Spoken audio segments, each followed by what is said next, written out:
I'm Michelle and I'm back with another review. I've been in some type of reading slump lately though, so I haven't read much and I'm still reading the book from the last video. If it was in the last video, I can't even remember, it's been such a bad slump. Well, I'm still reading The Morgansville Vampires by Rachel Caine. I'm on chapter 4. That's how bad of a reading slump I'm in. But I have been reading on my Kindle because I found it a quicker way. I just haven't had time since school started. But I have gotten some new books, and I'll show them to you. First up is The Force of Hands and Teeth.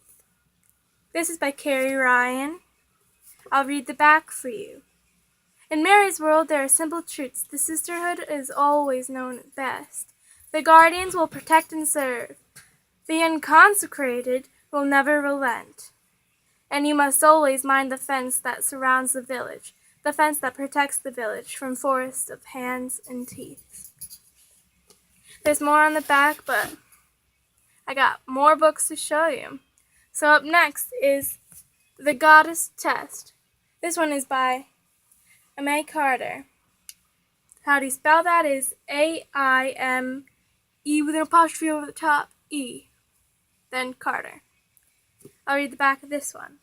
It's always been just Kate and her mom, and her mother is dying. Her last wish to move back to her childhood home. So Kate's going to start a new school with no friends, no other family, and the fear that her mother won't live past the fall. Then she meets Henry, dark, tortured, and mesmerizing. He claims to be Hades, god of the underworld, and if she accepts his bargain, he'll keep her mother alive while Katie tries to pass 7 tests. Katie is sure he's crazy until she sees him bring a girl back from the dead. Now saving her mother seems crazily possible. If she succeeds, she'll become Henry's future bride and goddess. And if she fails, ... If you want to read it, go check it out. The Goddess Test by Aimee Carter. Next is The Widows of Braxton Counties.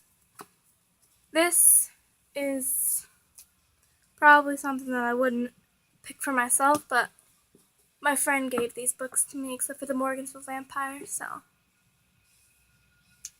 The back says, Kate is ready to put her nomadic city-dwelling past behind her when she marries John Krause and moves with him to Iowa Farm. That has been in his family for more than 140 years. But life on the farm isn't quite as idyllic as she'd hoped. It's filled with chores, judgmental neighbors, and her mother-in-law, who, unbeknownst to Kate until after the wedding, will be living with them. Oh, yikes. Okay, next is Birthright, Darkest Fear by Kate Tiernan, author of Sweep. The back says,